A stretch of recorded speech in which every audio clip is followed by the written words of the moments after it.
What's cracking, my beautiful people? As you can see from the title, today we're going to be reviewing Marvel's Daredevil Season 2 from Netflix. Now, I am telling you people, this is not just a season to remember. This was one of the best pieces of art I have ever laid eyes on. Alright, now, part of this is going to be spoiler-free. The first part is going to be spoiler-free. When I'm going to get into some spoilers, I will warn you guys. But for now, enjoy. Let's start with the following. The Punisher. Oh my freaking god. I have never thought in my entire life that The Punisher could be done so properly. It was literally like they took it from the pages of the comic book and put it on screen. It's like they ripped the pages out and put it on. It's ridiculous. It is superb. The take is so superb. It is real. You feel it. You feel the motivation. You understand him. He is dark, yet there's so much more to him. He is not what you expect from the beginning. He is so much deeper. He is so much more thought out and so beautifully acted by Jon Bernthal. He is just a phenomenal character that's given so much time to shine in this season. The interactions between Daredevil and the Punisher, and there's quite a few of them, are amazing. There are moments where you're going to wonder how good can this show get, and it keeps getting good, better and better and better. It just doesn't stop. It's a 13 episode marathon that you have to experience. You need to take this trip to Hell's Kitchen. It is that good. The choreographed scenes with the Punisher are astonishing. He is so much different from Daredevil. The fighting style, the brutality, the physicality. Wonderful. Wonderful on that aspect. Then I want to get into the character Elektra. Boy, oh boy, did they do exactly what I wanted them to do. They made Elektra cool again. They made her exactly like in the comic book. They gave her a twist. They gave her motivation. It was understandable. They gave her a really good deep story arc throughout the entire season. And she's not in from the season from the get-go, which is good because the way she's introduced into the story plays out in later on in the season and really sets up the entire future of the Daredevil show, I should say. It is great. She is so well beautifully acted. She's gorgeous as a woman. She is beautiful, but she is dangerous. She's very smart. She's very agile. It's amazing how dark of a character she really is, and they really have time to develop that in the season. It doesn't feel rushed. You understand it. You see why it's there and how it all plays out through her life, and I freaking love that. They showed her relationship with Matt in college, which was amazing to see on its own right. Then characters like Foggy Nelson, who really stepped up this season as a lawyer. And, I mean, last season it was great. This season, both Matt, but especially Foggy, did a lot as a lawyer, as what he is supposed to be. He really grew in that aspect, and his relationship with Matt really took a different toll.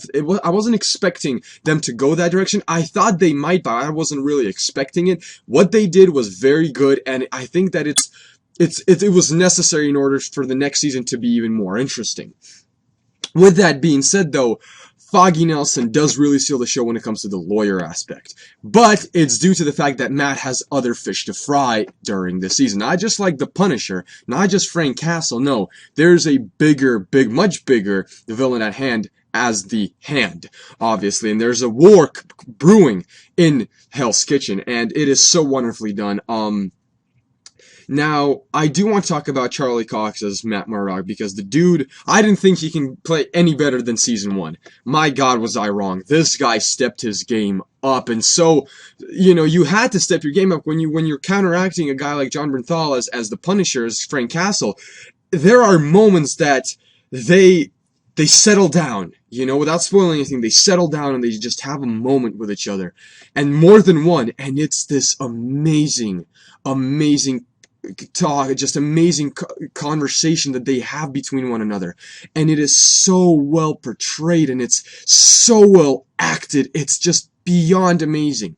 Also, I want to talk about the next hallway scene, because obviously we all remember that hallway scene from Season 1. Yeah, that ain't shit, people. It ain't shit compared to what's happening in this season, right? Episode 3, keep your eyes on the fucking screen when the fucking when the frickin' biker gang comes into the frickin' building. Keep your eyes on the screen. I had to rewatch that shit 3 to 4 times because my jaw was on the floor. It's done mostly in one take.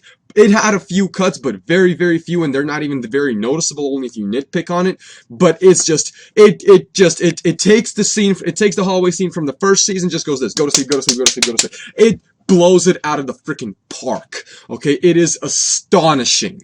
Astonishing. The choreography between the Hand, Elektra, and Daredevil is ridiculous.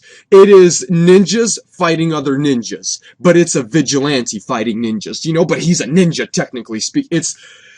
I can ramble on and on and on about how good this is, because it is that good.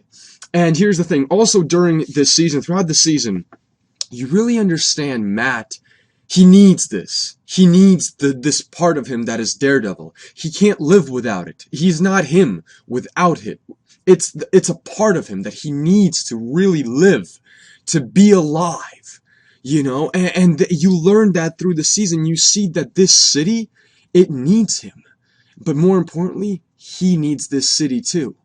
You know, it's such a beautiful story arc. I mean, it's a piece of freaking art, people. It is the most amazing piece of art I have laid eyes on in so long. And the fact that this is a Netflix show is amazing. Truly is. Right now, I'm going to get into some spoilers.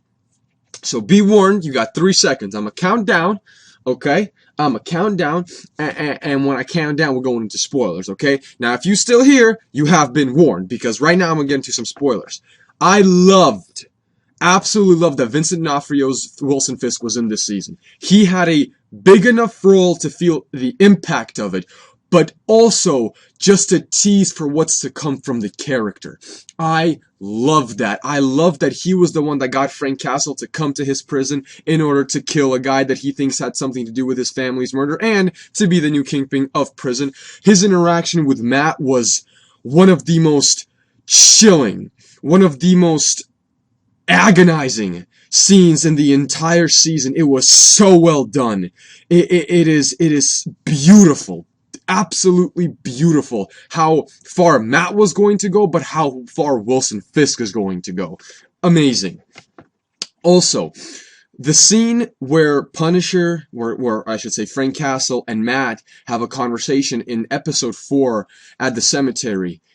It's roughly 10 minutes long. That entire scene is about 10 minutes long. And it's gonna rip your heart apart, man. I was sitting there, man.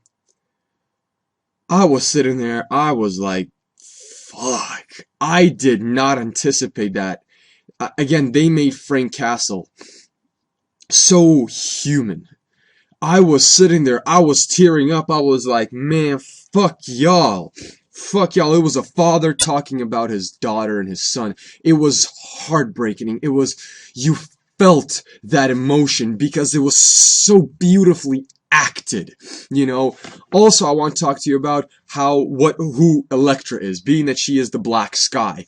I thought that was a very interesting twist, and what happened to her in the end, the fact that she didn't die, was very special to me. Very, very special to me, because it's going to have such an amazing story arc in the next season or seasons to come in Daredevil.